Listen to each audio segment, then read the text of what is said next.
Okay, right. We're back in the room. There's two of us. Yep. Byron is not here. Again. Yes. Oh, yes. I am Mr. Hot Dog, participating in this one game a day. Formerly known as... Formerly known as Joe Delicious. And you are Ray Ray. Yep. And... yeah, I don't know what this podcast is about, but I think increasingly it literally is just about me trying to learn about you guys and learn about games. As someone who knows nothing. And hopefully finding something interesting in the conversation. So, let's continue our conversation from yesterday, which is Byron said a lot of things about your comments on Genshin Impact. Sure. He said, if I recall the conversation, one thing he said is that Genshin, it's like a ripoff of Zelda, but it was interesting. It was rip-off, but other than that, it plays well. But the thing is, it also rips off players because this gacha, this gacha pull thing, essentially it is sucking money out of players. Yes, that is very true. Right, and he doesn't like that because I actually don't know why he doesn't like that specifically, but I think it means it's exploiting players. I'm guessing. It's less that, and it's more because these it's exploiting players, but because Genshin is so popular, it's sort of setting precedent for future games. Yes. Yes, he said for the next 5 years, games will probably be terrible. We'll all have this mechanic within them because it was so successful in this game. Right. I can understand where he's coming from with that. Yes. But do you agree? Or disagree? What do you understand? Yes, actually I want to know. You say you can understand his point of view. What I is it understand that because you understand? gacha games are built to gacha games are literally built to be sort of free. Mm-hmm. From my understanding, it's based on the freemium model where it's free to begin. Yes. But in order to progress beyond a certain point, yes, you have to start paying for things. Yes. It turns out this freemium model is actually a very, very lucrative model for businesses. Oh, fuck yeah. Yes. It turns out you actually pay quite a bit more than... Yeah, it tricks the... Yes, through microtransactions, because it's like $1. Yeah, it tricks players and very, tricks very customers. It's very interesting business model. Yes. What do you understand about the model? Like from a finance or business perspective? Well, it exploits consumer behavior and consumer psychology, which is sometimes the biggest, the most important thing you have to do with someone to create a relationship with them is generally the first move, which is you got to get your foot in the door.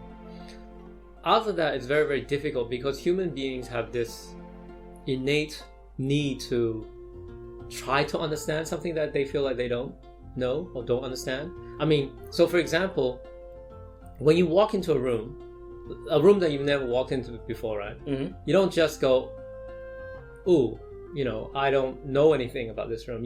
Generally speaking, your mind is actively engaged in trying to learn about the rooms, and you're trying to scan, you're trying to smell. It's the same with traveling. It is when you travel, for some reason or another, two things happen to you. One, your mind becomes more awake, and two, it's like your mind becomes more positive. It wants to know about the world. Rarely do you go to another place and you don't want to know about the world. And it probably has to do with the way we're built up genetically, biologically speaking, which is in unfamiliar settings. We need to quickly, a mind that is biased towards exploring probably survives way better in an environment that biases towards running away. Right. Yeah. So that's the basic idea, I think, of build that grounds consumer psychology, which is when you firstly, with something that's free, you're already interested in it, generally speaking. That's why you probably searched for it. And then when it's so immediately you start using this product, right? And you're exploring. Mm-hmm. And what a good product will probably do is it will say, oh, don't you like exploring this? Isn't it fun for you? You can do more exploration. You can, enjoy more of this fun experience if you were to pay a bit more. And the other part about human beings is we're not very, very good at measuring. We're just literally not very, very good at measuring.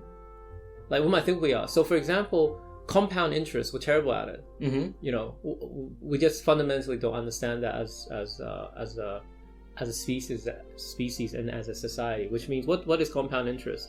Which means, you know, the common example is if you buy a house today, 7 or 10 years from now, it will double in price.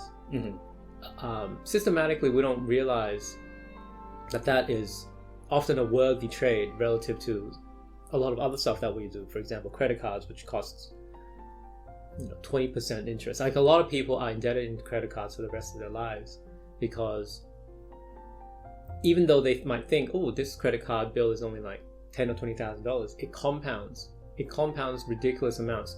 For example, a 20% interest means that if you owe $20,000 on your credit card, 2 years from now, or 2.5 or 3 years from now, you will owe $40,000.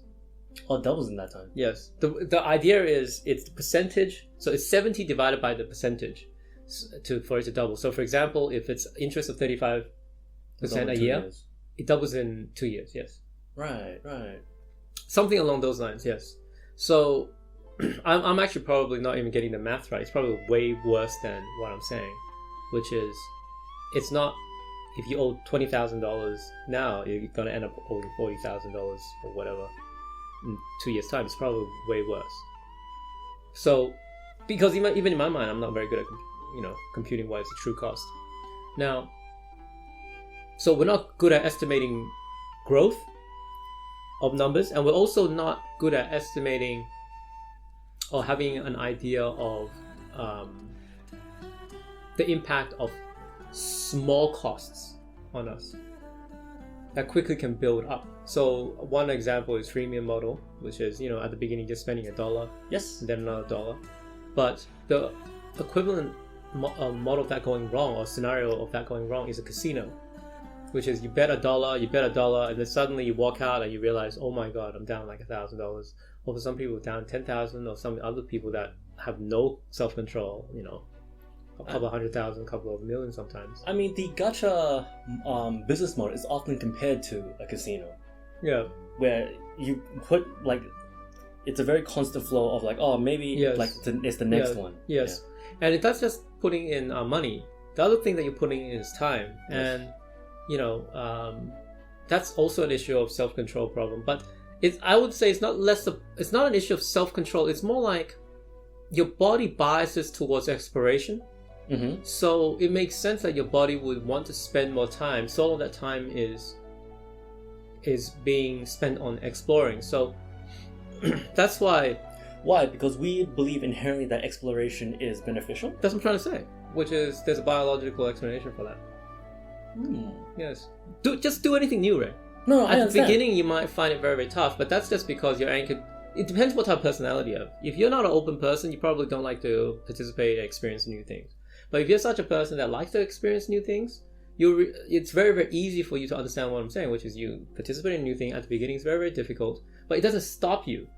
Generally speaking, we want to learn how to be better at it. It could be almost anything. Mm-hmm. That's why, putting, when you raise children, it's so important to give them good habits and to put them in, train them the right type of habits and have them participate in the right sports and all that, because they'll pick up those things very, very quickly, and you can give them anything and they'll find it exciting. Right? And as you become an adult, it's actually similar.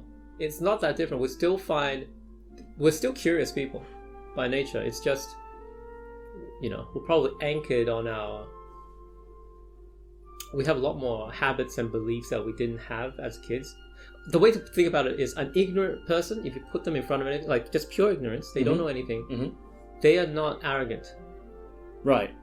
Yeah. They would want to rid of themselves of ignorance. But a person that has arrogance built into them, and you feed them ignorance, that arrogance sort of can take over. So that's some of the issues we have as adults. I mean, this has nothing to do with games, but coming back to games, yes, I mean, you're spending a lot of money because it has this casino type of reward mechanism and this, this illusion of minimal cost, because each point of spend that you do is very, very small. And the other aspect of it is we spend a lot of time because psychologically we think time is free. Essentially, like you don't go, oh my god, I just spent an hour on this, especially if something's enjoyable. You just go, oh, that was, you don't go and go, man, I just spent an hour enjoying this. What the fuck? You never. You just go, oh, that was fun. That was amazing. I want to do more of it. I want to spend more time on it. But time is inherently costly. I mean, why is it inherently costly? I mean, the most fundamental reason is because we're only here for like 30,000 days. After 30,000 days on this planet Earth, we die. Right? So that's fundamentally the reason why time is costly. But not just that. It's, I can tell you all of this, but the human being doesn't experience time this way. Just for example, think about like, now you're getting older, time seems to move quicker, and you recall a lot of things that happened maybe in your high school days. Well, actually, you're still in university, so that's a little bit different. But you get what I'm saying. Yeah. Like high school days and when you were a child, things are much more. Those times were much more memorable than now, right? Like you can recall those as if they were yesterday. Much better than you can recall things that are happening in recent times, right? And you don't have that.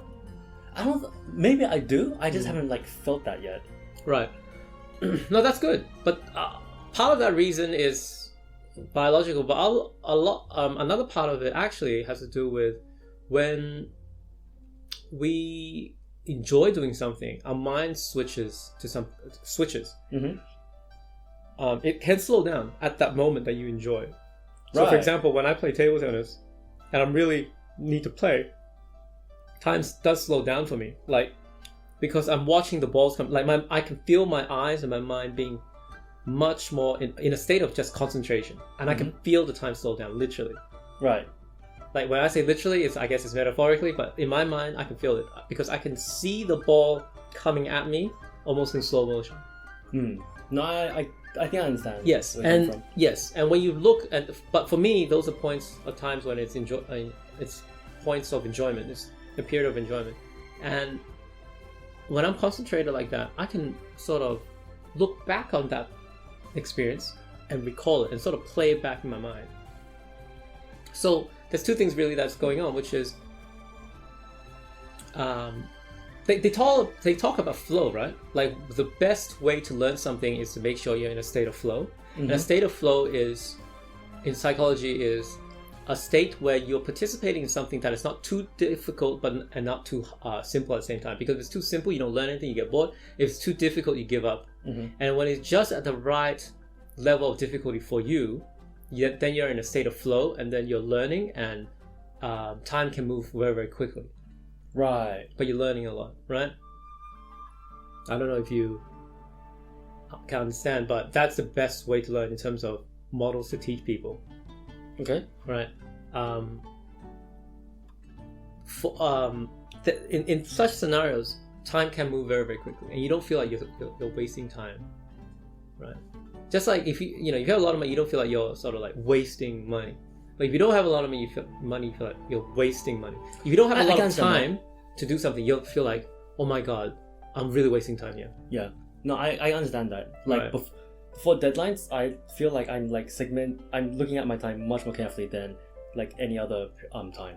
Yes, like you have a fucking problem. You do not understand the concept of time, right? Time flows linearly, but for some reason you think that time is suddenly running short when deadlines are approaching, but otherwise time is not running short.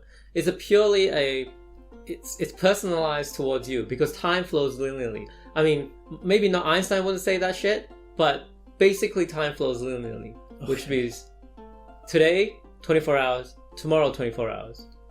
Yes. But for you, as deadline approaches, it doesn't. So that is a very, very good example of you being very susceptible to these things. You're far more susceptible to it than maybe other folks are. Okay. Yeah, it might have to do with training or sports. Like people that train a lot in sports, they're very, very well. If you're training for anything, I think you get a much better sense of time because you sort of are able to take like approximate how long everything is going to take. Your individual personalized sense of time approximates objectivity a lot more because yes, like for example, I mean we just watched the Olympics, like these runners, they know they need like 14 days to recover, and they know like in order to let's say from off season to on season, they need to improve by 10 seconds, and each second takes 2 weeks of hard work, and therefore to improve 10 seconds they need 2 weeks times 10, 20 weeks. In other words, half a year. And every 2 weeks they will need to benchmark. So 2 weeks has passed, have they improved by 1 second? Or maybe like not 1 second, like 0.1, 1 millisecond or whatever the fuck, you know what I'm trying to say. And they're, so they're very aware of it because every time 2 weeks pass, they know that either they've improved by that 1 millisecond or they have not. And if they have not, they're fucked. They have not met that benchmark. And so they're very, very good at setting goals for themselves across days, across weeks, across months. Far better than, us, for example. Like, I'm not thinking, I don't have that type of benchmarking. If I did, I'll probably be a much more high-performing individual. Right. Yes. So, anyways, we're way off topic. But I like being off topic because these things are far more interesting to me than talking about games sometimes. But you can drag them back in. Yeah. Nevertheless, I'm trying to learn about games. And I think, freemium models work well for those that just don't have a sense of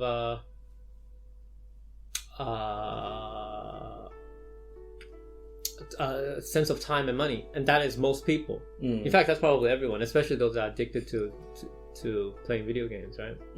Yes, but it's not just video games. I mean, freemium models work for almost anything. I mean, also you forget to to cancel your subscription. For example, I'm subscribed to fucking Prime Video, Foxtel, Netflix, like 3 different like Chinese fucking video channels, like the Tencent shit, the Mango shit. I'm subscribed to the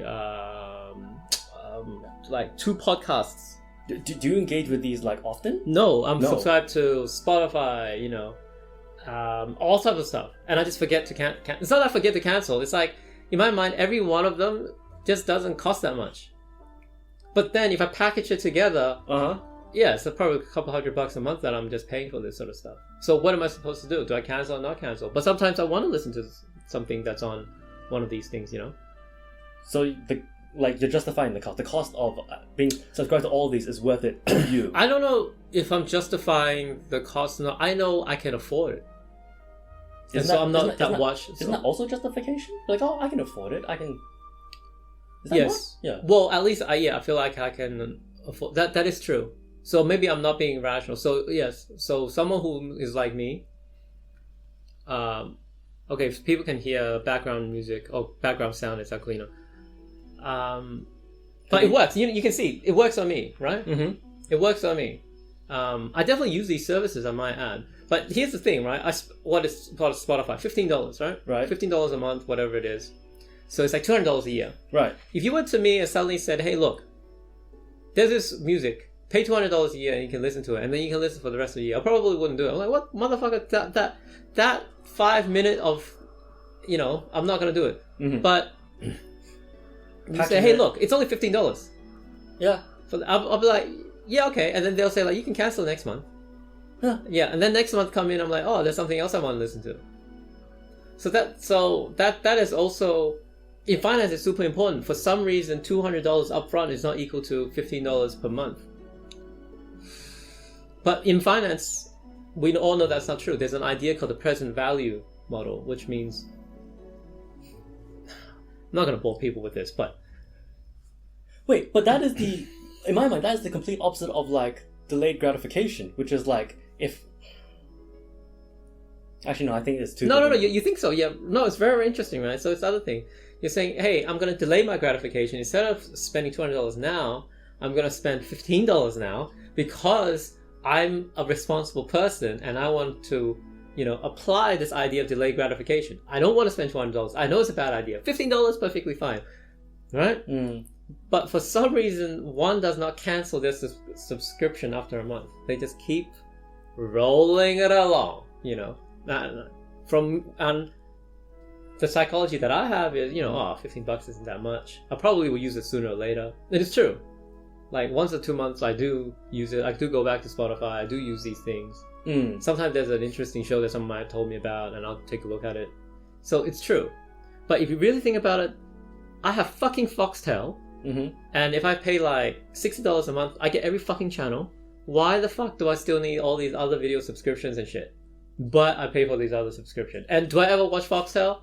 No. I use it for CNBC, and that is it.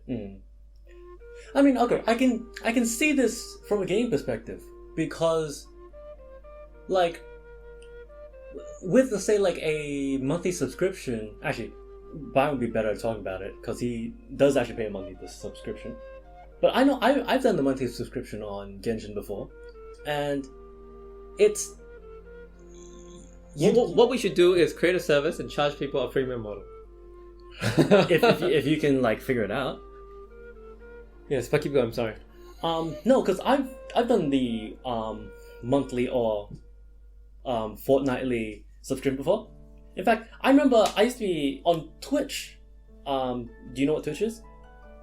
I don't know a lot, but it's a video system. But technically, apparently, I have like a Twitch account, Twitch system, but because I'm on Prime. Amazon Prime, yes. But I've never used it. I have no idea. That's fine. It's basically a live streaming platform. Yes. I can tell you, in regards to that example, I have paid a monthly subscription before, and because I did it because it was a friend, and she's like, "Oh, I'm just starting up. Can you just like join in on this?" I was like, "Oh, sure, I don't mind." And I was like, "All right, I'll join for a few months, and then I'll leave, and she'll be fine." And that happened for at least a few months. Let's say 9 months before, because like I only wanted to do it once, just be like, as sort of like an act of kindness, be like, "Oh yeah, I'll subscribe to you." Yeah. But yeah, no, I kept forgetting to cancel it, and that eventually happened. I eventually did cancel it, but that was after like 9 months, and I had the exact same thing. With Genshin. The difference between games, on the other hand, is that you have to physically renew it every month. I think this that is an intentional design choice in order to prevent this forgetting to cancel. Right. Yeah, I think forgetting to cancel is probably a very good way for people to extract value. But I think if Genshin is saying, "Hey, you need to physically renew it every month," it's already been quite a responsible business model. Like they're being very responsible already, in my opinion. I have a feeling that the game. But if it's an addictive thing, this is all a little bit. I think maybe we're delving too much into it. But from where I stand, I feel like everyone has a responsibility for their own actions. Well, yes. Yeah. Well, we are all responsible for our own actions. Despite all the psychological biases we know everyone has. That's I don't know. That seems like half the issue, is that we have biases, and do we ignore we ignore the fact that... No, the whole point is you can't ignore the biases, right? Because it is a bias. So if you play towards that bias, you do get an advantage. If you institutionally play against these biases, in other words, the biases of an individual, you scale up so that you're now targeting the masses. It's true. You are potentially making money by, bad words, manipulation, but that's really what's going on, right? I mean, every sale is really essentially persuasion. Along, if there's a spectrum of persuasion, at one end it's probably just a, "Hey, this is a product, buy me." And on the other hand, it's probably smooth talking into you and all that sort of stuff. But all of these are tools of persuasion that businesses use to try and get you to purchase a product. Now, the real measure of whether this transaction, in my opinion, is legitimate or illegitimate is whether once the person transacts, do they regret that transaction, or do they go, "Oh yeah, that was a good transaction"?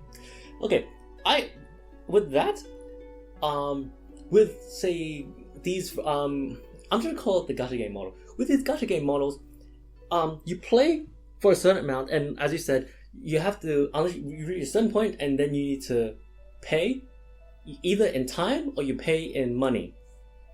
And money is always the much easier option. Maybe there is like a psychological thing there, but it's like, let's say I am trying to build, say, a weapon, and it says, you need, I don't know, like 6 iron to build this weapon, right? And I can either spend my time and farm these 6 pieces of iron, or I can directly just go into the shop and say, alright, I'll buy these 6 irons. It seems like a small ass price. I'll just pay for it and just keep going. Yes. Yeah. Where are we going with this? Yeah, where are you going with this? It's in... No, I'm just talking about the... What was I talking about? I'm talking about the monetary... the gacha monetary system. And that sort of feeling of like, I just need like 1 or 2 more. It's a constant feeling when you play the game. Because right. I reached 1 level, yes. I can play a bit more, and after I played this bit more, I sort of hit a next, let's say, barrier of entry. But they're all very, very like low barriers of entry, which you can basically just like jump over if you pay a small fee. Yes, but at what point do you go, alright, I shouldn't have paid that fee? Like, would you say someone who spent like $1,000 a game would have gone... Like, that's the question at hand, right? Now we're coming back to this scaling Maslow thing, which is, does games help you scale Maslow? I mean, okay, let me think through my own experiences. Yeah. Have I ever regretted paying for something in game? Yes. But at the time, no. At that moment, I've never regretted it. Because if I did regret it at that point, I wouldn't have done it. But it's kind of like looking at the path I've taken. Like once I've gone much further in game, turning back and going, man, like hindsight is 20/20. I could have done that like in a much better way. Now I have more knowledge. Maybe it is about accumulating knowledge as well, about an optimization. Because now, like, say farming 6 iron. Yeah, so for example, do you learn... Yeah, so one of the life lessons one must learn in life is about regret. And... Okay, there's actually 2 lessons. Maybe that's not the right way. Which is, an intelligent person would review their experiences. Mm-hmm. And if all your experiences have been positive, then you're not a very fucking intelligent person. Because, you just won't be able to... I mean, it's ironic because if you're successful in everything, you think you're a very, very intelligent person, but it's not. That's not necessarily the case. Or maybe you're intelligent but not very wise. I'll say yes. So wisdom comes from looking back at your experiences and going, all right, some things I've done well, some things I didn't do well, some things made me feel good, some things didn't make me feel good. Some things hurt me, some things didn't hurt me. What were the explanations? What isn't, how can I explain those different outcomes? And maybe games help you do that, right? Because games will help you make, let's say in this gacha system, sometimes you spend a fuck ton of cash and get nowhere, and sometimes you spend a very little bit of cash and you do very, very well. Mm-hmm. Maybe that's something that it does. But can I ask you, can the game, like for example, people can bankrupt themselves in real life, right? Yes. I'm not talking about games. I'm saying like just from people, I don't know, doing that Nigerian spam email type of shit where they trick, tricksters and fraudsters and all that sort of stuff. Mm-hmm. That's how people sort of learn to, to be vigilant and to be careful, right? Which is once you've experienced fraud, you learn. Mm-hmm. Now, hopefully, your parents will teach you, but sometimes people don't know about fraud experiences until it's too late. But you get the same lesson whether you get defrauded by $2 versus you get defrauded by $2 million. Mm-hmm. And the question I want to ask you is, in games, do they cap the amount that you can be defrauded by? Let's say like in Genshin Impact. Like, can someone suddenly lose $100,000, or is it like capped at, let's say, a couple of bucks or $100? Can you do it like suddenly? No, it's always a very not slow. It's always a gradual build of incurred charges over like however long. I mean, the system allows for you to bankrupt yourself like that. Yes. But by the time that you get into a situation where you like need to make yourself like that, let's just say you want. So the system doesn't. So the game doesn't have a cap. The game doesn't have a cap, but Right. the game is built in such a way that And what happens if you just don't pay? you don't have. Oh, because it's linked to a credit card, so you end up paying, is it? So you have to buy some credit, and then you can spend the credit in the game. Yes, the game has its own currency, and you need to use real money to buy this currency. Yeah. All right. Sure. So firstly, the purchase of the currency needs to go through. Then you have the game currency. Then you have the game currency, Right, or right. you earn the game currency in game. Yeah. But that is a much slower method. Right. I have a friend, I think I told you, his name is 24, and when he was like 19, he didn't know. He just had like a Telstra phone and just went on the internet. Mm-hmm. And he ended up like owing $1,000 or whatever it is. I didn't know about this. Yeah, because back then, if you have internet, it was, I don't know, maybe like $1 per megabyte, what the fuck it is. And he just put a fuck ton of money into his Telstra account. Right. And then, the next day he realized, oh my god, it's $1,000, what's going on? That is an example where he could have made a better decision. He shouldn't have, he didn't intend. Mm-hmm. Do you understand what I'm saying? He didn't intend to spend $1,000 on internet. Yes. But he was just saying, hey, look, I have $1,000, it'll probably last me a year. Or 2 years, whatever it is. I have no idea. And then he got fucked. Yeah, pulling for Yes. gacha is very similar to that. Right. Where you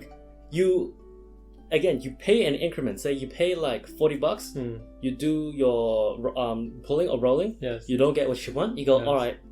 It's sort of sunk cost fallacy as well. I was like, all right, I'm already $40 in. Yes. I'll go for another 40, Right. another 40, another 40.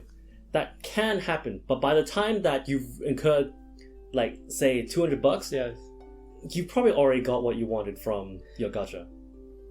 Maybe, but yes. But that's a very dangerous game, right? It is. Yes. Just like casinos, we agree. Casinos on average are probably dangerous to society. Although it's probably, in my opinion, the least dangerous. Because I'd rather prefer my parents to go gambling than like drinking or smoking or whatever the fuck it is. Really? Yes, of course. Okay. Right? I would prefer it. You've just never expressed this opinion to me. No, I think casinos are fucking evil. But Okay. if old people have nothing to do and they prefer, and if they had nothing to do and the choice was between drinking, smoking, and like going to a casino and gambling, Mm-hmm. I'd rather just let them gamble. Just give them cash and they can gamble away. Right. Okay. Yes. What would you prefer? Them smoke and drink? No. I just never given it a thought, and Yes. after you've said that, I'm Yes. like, oh, Yes. I kind of agree with you. Yes. Like it depends what the choices they want to take on now, right? But overall,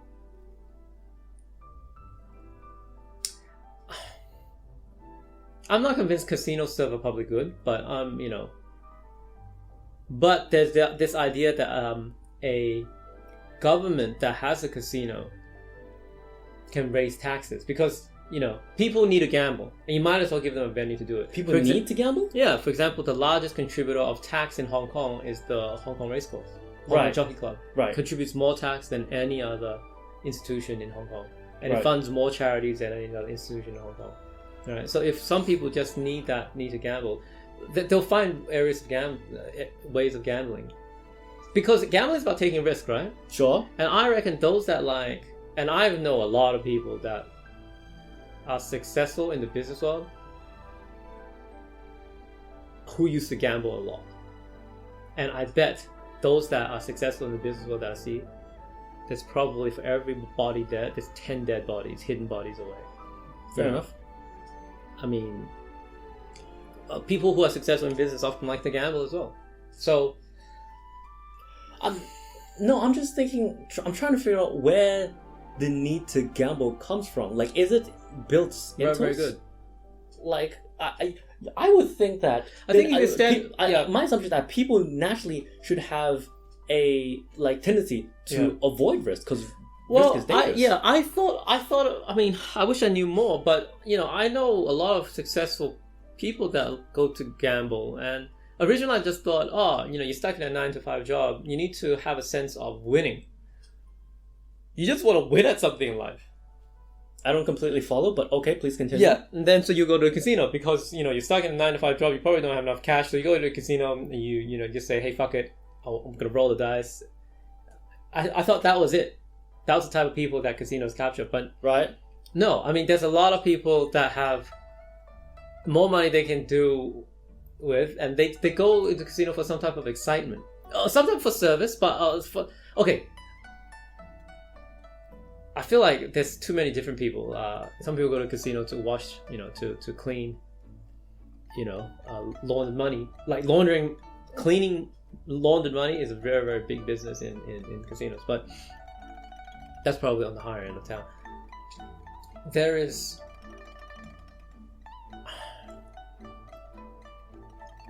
Yeah, I sometimes don't get this thing, which is what I've observed, which is very successful, wealthy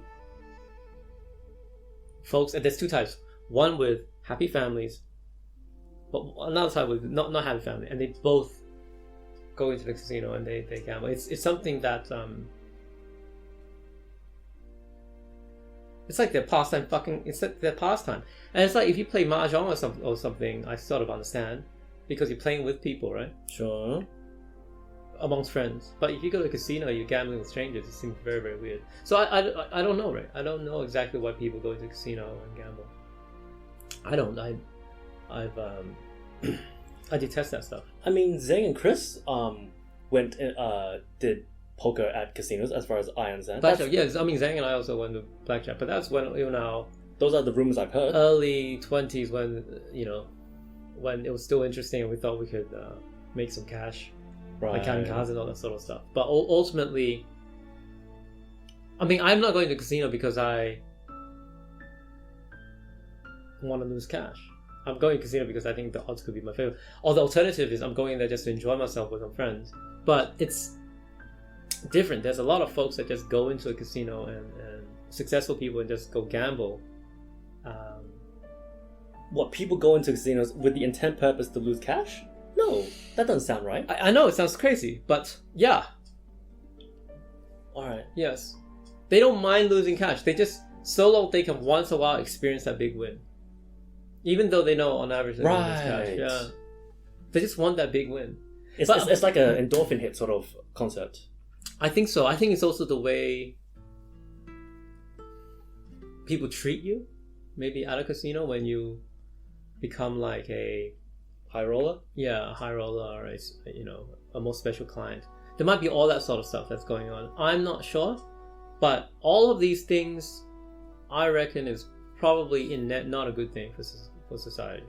But it's probably the least worrisome of the evils possible. Because when you have people that are risk-seeking, roaming around society, they can really fuck people's lives up. Mm. So it's probably a good idea that they have a safe outlet. That's the way I see it. I don't know how else to see it. So because I'm telling you, for every one person that is successful that gambles, I'm telling you there's probably 10 dead bodies. Right? And while you don't see those 10, mm-hmm. But it's a good thing that society lets the individual build a business. If you were in a let's just say a command economy that's totally communist and all of that sort of stuff, it might not work because people can't gamble through capitalism. They can't gamble through trying to start a business, through starting a restaurant, through starting a stall. Instead, they'll gamble.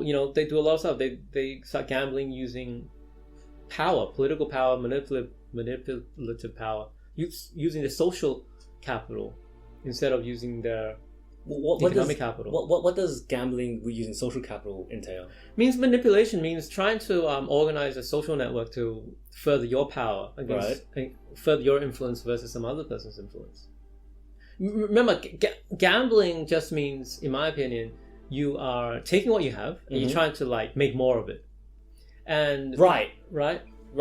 And well, from finance perspective, that literally is it. And there's one more aspect to it, which is the word gambling suggests that often that risk might not pay off.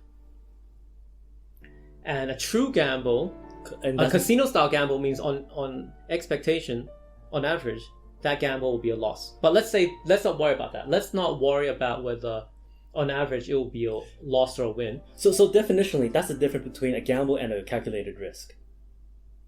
Correct. Right. That's totally correct, yes. But what you think is a calculated risk might be a gamble. People say, oh, this is a calculated risk. Like, do you know what the average payoff truly is? You don't. What we know for sure is that casino's average payoff is definitely negative, right? Because it's fucking maths. But in life, when you run a business, you don't know if it's the average is positive or negative. For example, if you run an airline, your average, it's a gamble, because if you take up all the money that was ever invested in airlines and you take a look at how much money has ever been made from it, which is essentially the value of all airline companies now, you know, it's about 30 cents to the dollar. So to start an airline, it's a fucking gamble. But I'd rather people fucking start airlines and fail than walk into a fucking slot machine. One is socially productive, in my opinion. Right? I'd rather people gamble like that. Right. So people don't talk about things like that. Why capitalism, socialism, you know, have these different aspects. But one of them is, you know, you take what people have and what people are allowed to have. In capitalism, for example, I'm not saying capitalism is good. It's a system. And I'm saying from the perspective of risk taking, it is, you have some money, not just money, you have capital, which is also yourself, your ability. Yes. And then you're punting it you're punting it to see if you can get a return. You're punting it by starting a restaurant. You're punting it by starting, you know, a stall, selling goods, building a business, becoming a plumber, whatever the fuck it is. Right. And then in return, you're hoping to, you know, generate some cash, maybe a business network, maybe, you know, clientele, right? And if it works, that is a good punt. But let's say you're in a system that doesn't allow you to have free enterprise, which is traditionally what is the communist system, what is called a command economy. But we know command economies have failed, and anyways, you know that when China in the 1950s, they allowed, you know, farmers to farm themselves, but big industry must be controlled by the state. Which, from my perspective, about gambling is perfectly fine. You're still allowing the individual to sort of gamble through their land and whatever. But later on, as you know, for example, in China, they collectivized, and suddenly no one could gamble in the sense that it's guaranteed that if you take a risk, you're gonna get beaten, right? Yeah. Right? You can't grow your own sweet potato on your own fucking land. So, what do people do? They fundamentally don't have economic capital. They're denied that. But what do they still have? They have social capital. They have cultural capital. In other words, they have themselves, right? And that economy runs not off money as such, because it's a command economy. It runs off influence, personal influence, and that's one thing. But also knowledge, which means if you know how to manage this factory more efficiently, I will promote you. If you know how to build this collectivized farm more efficiently, I'll have you. If you know how to produce steel, I will have you. So now the currency of that day is knowledge and, you know, personal connection and personal influence or social influence. Now, how do you gamble with that? Well, one way you can gamble is, you know, you tell someone, hey, I have this, I'm educated. I went to this university, and this university taught me how to build a steel mill. You know, you may not know how to build a fucking steel mill. You know, you're just telling people, hey, you're telling people you can build a steel mill, but you're taking the risk. The risk is like, potentially, if you don't build a steel mill and you know, waste state resources, you know, you're gonna get beaten, or you're gonna go to jail, or like, you know, you're gonna go into a labor camp, whatever the fuck it is. But people did that all the time, and you had a bunch of that. And why do you think there was so many, you know, like anti-protest and anti-right protests on both ends? You know, there was just so many infighting and so much political, what is it called? Is it called machinations. There's so many infighting and political plots going on. It's because that was the type of risk taking that the economy sort of allowed, and people needed to take risk. People needed to take risk one way or another, and that's the avenue that was given to them. Does that make sense, or does it not make sense? Towards the end, it didn't quite make sense.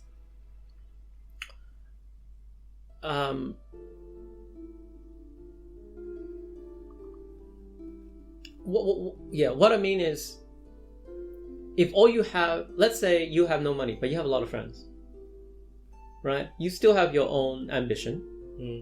Let's say your ambition is to be a more successful individual. Maybe you have more friends. What will you do? And you're a risk-seeking person. You see someone else have more friends than you.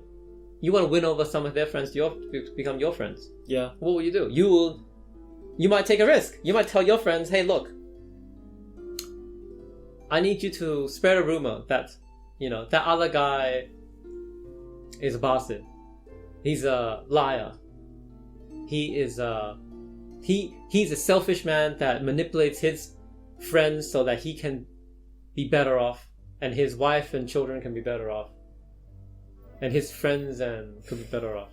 But really, he's taking advantage of the people around him. I need you to spread this rumor. You would do it. If you were a risk seeker that wanted to have more influence, wouldn't you do it? And let's say you didn't know what the outcome was. I mean, I have a proposed outcome. What I want the outcome to be is that some of his people come towards me. Yes, but you don't know what the expectation is, right? You don't know what the probability adjusted. We don't know it exactly, but we know what we want. Yes. Right? One of the possible outcomes is you win over your enemy's friends. Right? Yes. You win over your enemy's social network. Yes. Yes. But that outcome might be very, very slight. It might be almost impossible. But because that outcome exists, you're willing to gamble for it. That is called a gamble, right? That is not called calculated risk-taking. Now, there's two types of people out there. Those that do calculated risk-taking, and those are called smart politicians, right? And those that, well, hopefully they're smart and cunning politicians. But then there are those that don't take calculated risk. They just do it. And sometimes they make it, sometimes you don't. And how do you differentiate the two? It's really fucking difficult. At a casino you can. At a casino, do you know how you can? Those that don't participate in a casino, but live next to it, they're probably, calculated risk takers. Those that go live next to a casino and go to it every day, on average they're losing money. Unless they're systematically, they figured out a way to game the system. Right. And there's plenty of people that try to game the system. Gaming a system is a form of risk-taking as well. But gaming a system properly is probably calculated risk-taking. So I don't know whether we've gone anywhere, but anyways, it's almost 15 minutes. Yep, and you gotta do your stuff. Yes. But, okay. So, no, it's very, very interesting. So from Genshin Impact, we... And its gacha system, we talk about and try and we have a conversation on risk-taking and how different groups of people take risks differently. It's true. It's absolutely true. You want, in my opinion, risk-taking is part of being a human being. Right. Because we're not sure what's going to happen tomorrow. Sure. Right? Growing wheat as a farmer is a form of risk-taking. Because you don't know what the weather's going to be like. You don't know what your harvest is going to be like. You don't know what your labor is going to be like. You don't know if there's going to be pests coming in, or like an insect plague coming in. You don't know. It really is a form of risk taking. You sow the seeds, and then you have to wait one season or 1 year. And if one of the most valuable things you can plant right now is sandalwood. But sandalwood takes 10 to 15 years to harvest. But the thing is, that little bit of fucking wood, it costs more than gold. But honestly, that's a 15-year bet. Right? That sandalwood is still worth this much in 15 years. Yes, but it's probably a calculated bet. Whoever's growing sandalwood, it's probably a calculated bet, right? Right. So yes, in life, we need to differentiate between risk taking or calculated risk taking and just gambling one's life away. And if you ever have children, you want to put them, you want to firstly teach them the difference and put them in situations where it's a calculated bet that you're probably putting them in the right position. It's very, very important. It's ultimately self-destructive to let people gamble. Yeah. Ultimately. But the good thing about, if you care about, we're all competitive people, and the funny thing is there's also an incentive for a calculated risk taker to compel everyone else to gamble. Does it make sense? No. So the whole point is why calculated risk. Why does you taking risk Yes. need to influence me taking a risk? Yes. So what is a calculated gamble, right? A calculated gamble means you want to come out on top on average, right? Yes. Well, the best way of you coming out on top, if you're competing with others, is to make sure that they are not calculated risk takers, that they're gambling. You want them to, on average, turn out a loss. So if you're a calculated risk taker in a competitive world, your incentive is to sort of create situations that others are gamblers. Right. Yes. Because if someone wins, someone has to lose. That sort of... No, it's not. Well, in order for you to win, I or like a group of people have to lose sort of like an equivalent amount. No? No, I don't think you're getting my point. Let's say we want to rank order everyone, and let's just say, put simply, the more money you have, the happier you're gonna feel. That's very, very simple, right? And it's all probabilistic. Means I don't know where I'm gonna be. No one knows. And then we play games, and each game, you might win some money, lose some money. It's like throwing dice. You of course want to be in a game where you have the highest chance of making cash. Yes. Right? But because it's a competitive world, it's also, if you can just not gamble but force other people to gamble, you're just as happy, right? In the sense that if they lose money, even if I don't get their, even if I don't get to take, even if I don't get to claim their losses, in other words, they lose money, I get to keep it. Even if they lose money and it goes, it just disappears into the atmosphere, I don't mind that. Because rank ordering wise, on the expectation, they will drop, they will essentially fall down in the ladder ranking. They're just going to slip down.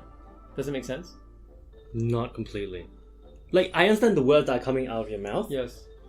But I don't understand the concept of being okay at someone else's loss when it doesn't, when I have nothing to sort of to do with that loss, if that makes sense. Well, but why don't you understand it? Which is, if you are in a world that's competing with one another, yes, and the objective is you're ranking yourselves based on some number, and let's just call that number the amount of money you have, and other people are losing money, what's going to happen to your position?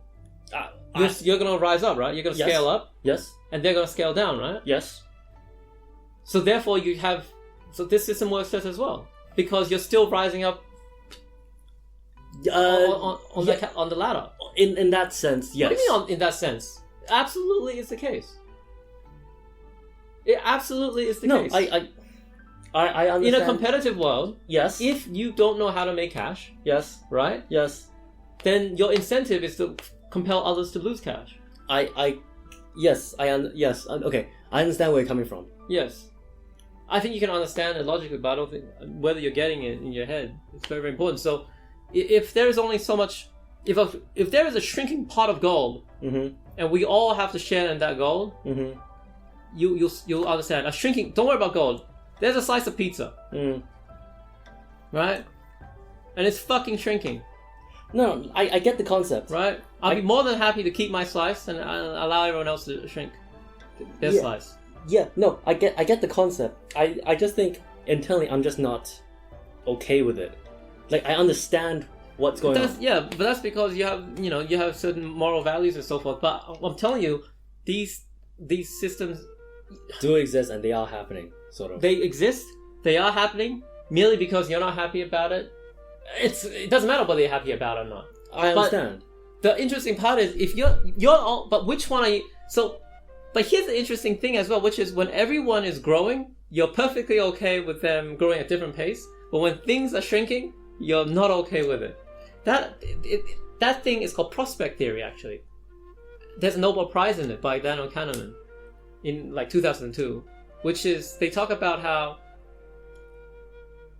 if you were to give someone $3, they'd be at the end they'd be less happy if you took $3 away from them and then gave them back $3 versus if you gave them $3 and you took it back or something along those lines. It's sort of true. Yes. It's absolutely correct. If you give them $3 and they took it away, they'll have one type of feeling. Yes. If you take away $3 from them, then you give it back, they're actually more pissed off. Yes, they are. Right? Yes. Even though on both circumstance, it's net zero. The situation has not changed. One is the second scenario. They feel like you cheated them somehow. Yes. Yes. No, I know that one. But you just demonstrated it just then. You just literally demonstrated it with your sense. But it's perfectly fine because we all feel that way. Right. And only those that don't feel that way are like, those that can be very, very objective, which is almost nobody. But you're totally, you've essentially reflected that psychology with what you just said. But you have to understand that these types of worlds exist. And it's correct. Morally speaking, you want to avoid those worlds where, people, it's a shrinking pizza pie.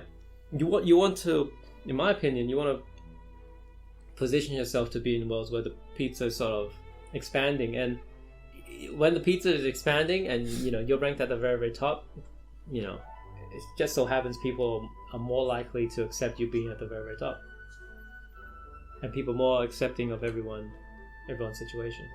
Yes. But anyways, we gotta stop now. Yep. Thank you very much. My name is Hot Dog.